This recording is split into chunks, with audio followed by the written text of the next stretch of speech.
सर्वांना नमस्कार. सकाळ संस्था, राहुल गडपाले सर, निलेश खरे सर दिसत नाही गेले की नाही, विनोद राऊत सर आणि आपण सगळी मंडळी, सर्वांना माझा नमस्कार. खरं तर अंगठा सुजला म्हणून कधी तो डोंगरापेक्षा मोठा होत नाही. तसं सकाळ संस्था ही प्रत्यक्ष इतकी मोठी आहे, त्यामुळे गोष्ट पैशापाणी ज्या पुस्तकाचं कितीही जरी कौतुक झालं तरी पण मला असं वाटतं त्याच्यामध्ये एक लेखक म्हणून जेवढा माझा वाटा असेल किंवा वाचक म्हणून मंडळींचा जेवढा वाटा असेल तेवढाच वाटा सकाळ या संस्थेचा येतो. कारण बऱ्याचदा असं होतं, आपण म्हणतो की आपण लिहितो, ते लिहिल्यानंतर कोणतरी वाचतं, वाचल्यानंतर आवडतं. ही प्रोसेस माझी चालू होती खरं तर.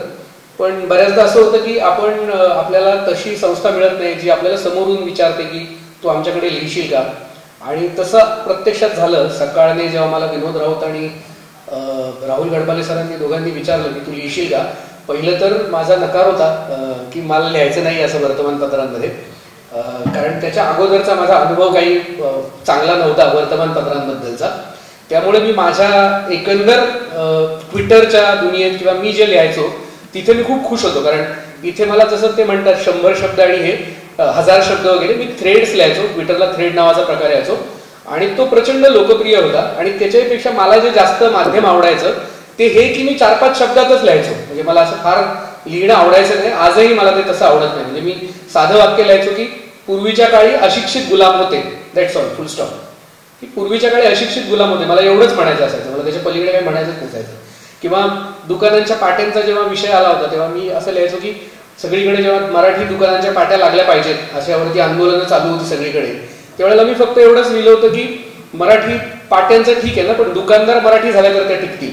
तर मला हे अशा प्रकारचं लेखन जास्त आवडायचं आणि मी ते लिहित होतो. त्याच्यातून मी सकाळसोबत आलो आणि मग सकाळने ज्या पद्धतीने माझी आर्टिकल्स प्रकाशित केली आणि ज्या पद्धतीने ती चालली, मला असं वाटतं ते एकंदर सकाळ आणि त्या वाचकांचं यश आहे. कारण त्याआधी मी लिहित होतो, पण ज्या प्रकारे तो प्रतिसाद मिळाला तो खूपच चांगला होता. मला खरं तर सकाळचे त्याच्यापेक्षा पलीकडच्या गोष्टीसाठी आभार मानायचे. कारण बऱ्याचदा असं होतं की आपल्याकडे साधारण तुम्ही पाहिलं की पंजाबमध्ये हरित क्रांती झाली आणि लोकांकडे चांगला पैसा आला, किंवा गल्फमध्ये लोक, केरळमधून लोक गल्फला गेले, त्यांच्याकडे प्रचंड पैसा आला. आणि मग असं झालं की पंजाबमधून पैसा आल्यानंतर लोक सगळं कॅनडाला गेले, US ला गेले, किंवा तुम्ही पाहिलं तर हाँगकाँगला गेले. अनेक परदेशात लोक निघून गेले पंजाबमध्ये. तसंच अगदी केरळमध्येही झालं. गल्फमध्ये केरळी लोक गेले आणि आता केरळमध्ये काम करायला प्रत्यक्षात UP आणि बिहारकडची लोक आलेली आहेत, नॉर्थ इंडियन आहेत. तर आपल्याकडे मुद्दा असा आहे की संपन्नता आल्यानंतर काय करायचं हे खूप मोठं प्रश्नचिन्ह असतं. की संपन्नता आल्यानंतर काय करायचं. माझ्या बाबतीत असं झालं की जे पुस्तक इतक्या भयंकर पद्धतीने चाललं की साधारण पहिलीच आवृत्ती 30,000ची आली, त्याच्यानंतर लगेच 15 दिवसात पुढची 30,000ची आली. आतापर्यंत 1,00,000-1.25 लाख पुस्तकं त्याची विकली गेली, इतर भाषांमध्ये त्याची पुस्तकं आली. आणि मला ते पहिल्या महिना-2 महिन्यात मला हे सुचत नव्हतं की आता करायचं काय. कारण बऱ्याचदा आपल्याला हे शिकवलेलंच नसतं की यश मिळाल्यावर काय करायचं. तर मी सकाळच्या राहुल गडपालेंचे आणि विनोद राऊत सर असतील किंवा त्यांची अनेक मंडळी असतील, अगदी PGP सर असतील, मी त्यांचेही आभार मानेन की मी त्यांना फोन करून विचारतो की सर हे एवढं बापजन्मात कधी बघितलं नाही हो आम्ही, याचं पुढे काय करायचं आता. एवढं यशच कधी बघितलं नव्हतं ना, की तुम्हाला एवढं यश मिळाल्यानंतर काय करायचं. जसं मी म्हटलं की संपन्नता आल्यानंतर आपल्याकडे आजही पैसे आल्यानंतर काय करायचं हा फार मोठा मुद्दा असतो, तसं एवढं यश मिळाल्यानंतर ते पचवायचं कसं हाही मुद्दा असतो. मला तुम्हाला सांगायला खूप आनंद वाटतो की अक्षरशः त्यांनी माझं मेंटरिंग केलं. म्हणजे कदाचित यश असेल किंवा अशा प्रकारची लाईमलाईट असेल, पैसा ही एक वेगळी गोष्ट झाली, तो तुम्ही आम्ही सगळेच कमवतो. पण अशा प्रकारचं यश, ज्या प्रकारची मला पत्र यायची, ज्या प्रकारची मला गिफ्ट यायची, म्हणजे मला सांगायला खूप आनंद होतो की माझी गाडी आजही जेव्हा कुठे कार्यक्रम असतो, पुस्तकाचा असो किंवा दुसरा कुठलाही असो, तर माझी मोठी SUV ही पूर्ण भरलेली असते पाठीमागून आणि त्याच्यामध्ये इतकी मला भेटवस्तू आलेल्या असतात.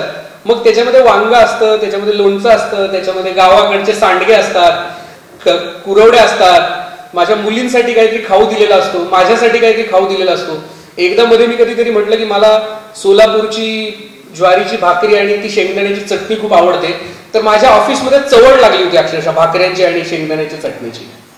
किंवा मी एकदा मी असंच ट्विटरवर टाकलं की मला श्रीखंड खूप आवडतं आणि महाराष्ट्रात कोणत्या कोणत्या प्रकारचं श्रीखंड बनत असावं मला नेहमी प्रश्न पडतो. तर काहीतरी 57 ते 58 प्रकारची श्रीखंड माझ्या ऑफिसमध्ये आली होती. मला असं वाटतं हे जे प्रेम आहे हे सकाळ मुळे शक्य झालं. सकाळ त्याच्यातला एक भागीदार आहे आणि आजही मी जेव्हा मागे वळून बघतो त्यावेळेला मला असं वाटतं की ही गोष्ट खूप महत्वाची असते की तुम्ही कोणासोबत असता, तुम्ही कोणाच्या सोबत तो प्रवास करत असता आणि ती लोक त्यावेळेला तुमच्यासोबत कसं वागतात.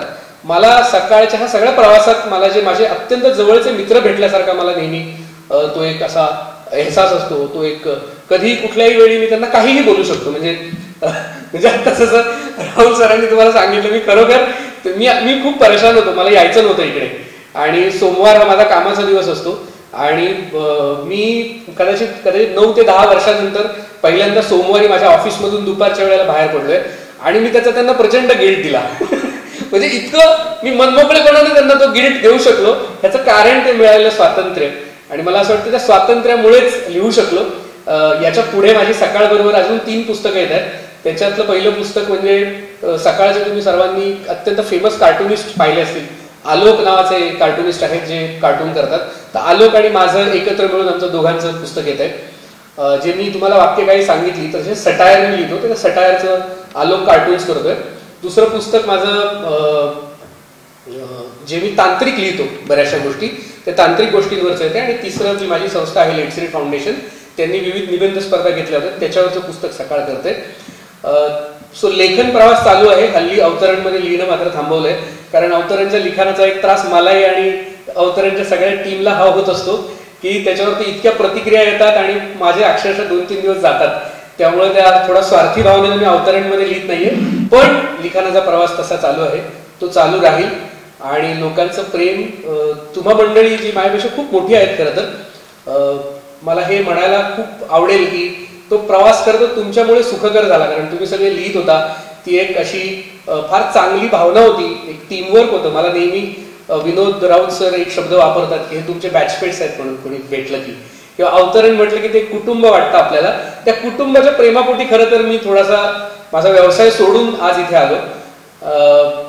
पण मला सांगायला हे खूप आनंद वाटतो की माझ्या आत्तापर्यंतच्या प्रवासात मी कधी लाईमलाईटमध्ये असा आलेला नव्हतो की कधी असा स्टेजवरती बोलतोय वगैरे. मी कायम पाठीमागे बसलेला असायचो. मी बॅलन्स शीटचा माणूस आहे. मी कायम फायनान्स इकॉनॉमिक्स आणि टेक्निकल गोष्टी पाहत असतो. सकाळ मुले मला एक स्टेज मिळाला.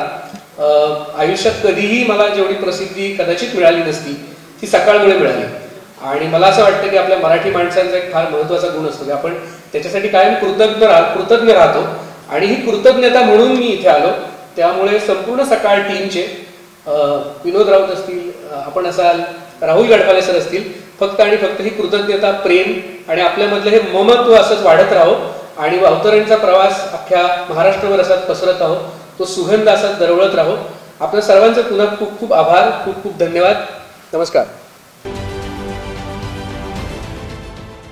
देश विदेशातील प्रत्येक घडामोडींचे लाईव्ह अपडेट मिळवण्यासाठी आता साम टीव्हीच्या सर्व सोशल मीडिया प्लॅटफॉर्मला लाईक, फॉलो आणि सबस्क्राईब करा. तसंच सर्व नोटिफिकेशनसाठी बेल आयकॉन प्रेस करायला विसरू नका.